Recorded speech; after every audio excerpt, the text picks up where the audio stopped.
Imagine being one of the most powerful men in America. Presidents knew your name. The FBI watched your every move. The Mafia allegedly did business with you. Then, on a warm summer afternoon, you walked into a restaurant parking lot and vanished without leaving a single trace. No body, no proven killer, no definitive answer. Nearly 50 years later, one question continues to haunt investigators. What really happened to Jimmy Hoffa? Was he betrayed by his closest allies? Silenced by organized crime? Or is the truth still hidden somewhere no one has thought to look? Let's uncover one of history's greatest unsolved disappearances. Long before he became a household name, Jimmy Hoffa was just a warehouse worker trying to stand up for ordinary people. Born in 1913, he witnessed firsthand how difficult life was for working families. Employers held all the power, while workers struggled to earn a fair wage. Hoffa decided to change that. He joined the Teamsters Union and quickly earned a reputation as a fearless negotiator. He wasn't afraid of angry employers, dangerous strikes, or impossible odds. By the 1950s, he had transformed the Teamsters into one of the most powerful labor unions in the United States. Millions of workers depended on the union. If the Teamsters stopped working, much of America could grind to a halt. But with enormous power came dangerous connections. Rumors spread that Hoffa had close ties to organized crime. Federal investigators believed Mafia families helped strengthen the union while gaining access to its massive pension funds. Whether every accusation was true remains debated. But one thing wasn't. The U.S. government wanted Jimmy Hoffa behind bars. Leading that effort was Attorney General Robert F. Kennedy. The rivalry between the two men became legendary. Kennedy believed Hoffa represented corruption at the highest level. Hoffa insisted he was being unfairly targeted.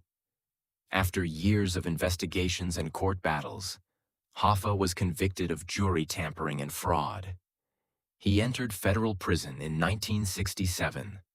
For many, it looked like his remarkable career had come to an end. But Jimmy Hoffa had other plans. In 1971, President Richard Nixon commuted Hoffa's prison sentence.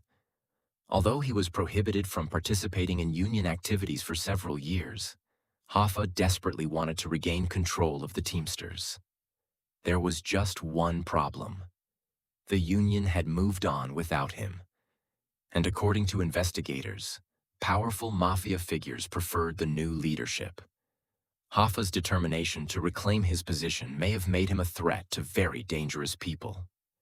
Then came the day that changed everything. It was July 30th, 1975. Hoffa drove to the Machus Red Fox restaurant outside Detroit for what was supposed to be a meeting with two men believed to have organized crime connections. He arrived early. He waited. But no one showed up.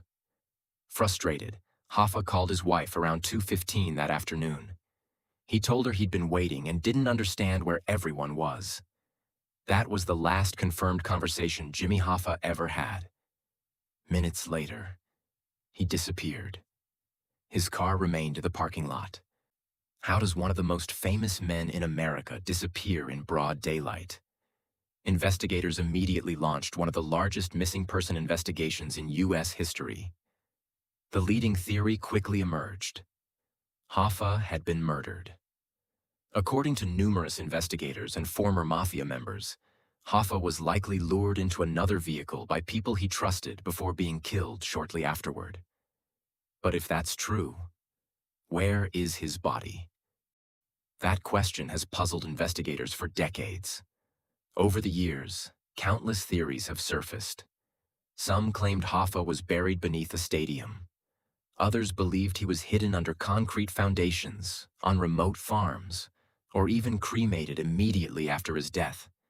Each new tip sparked massive searches. Every search promised answers. Every search ended with disappointment. Perhaps that's what makes the Jimmy Hoffa case so fascinating. Almost everyone agrees he likely met with foul play, but nobody can say exactly where, or exactly how. Every few years, another witness comes forward with a deathbed confession. And every single time, the truth slips away once again. So here's a question for you.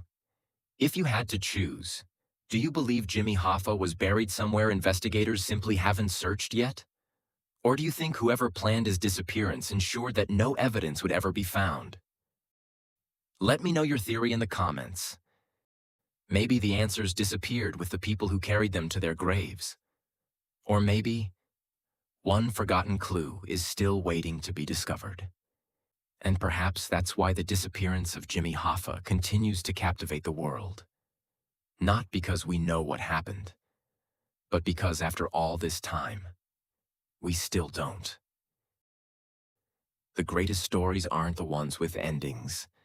They're the ones that leave us searching forever.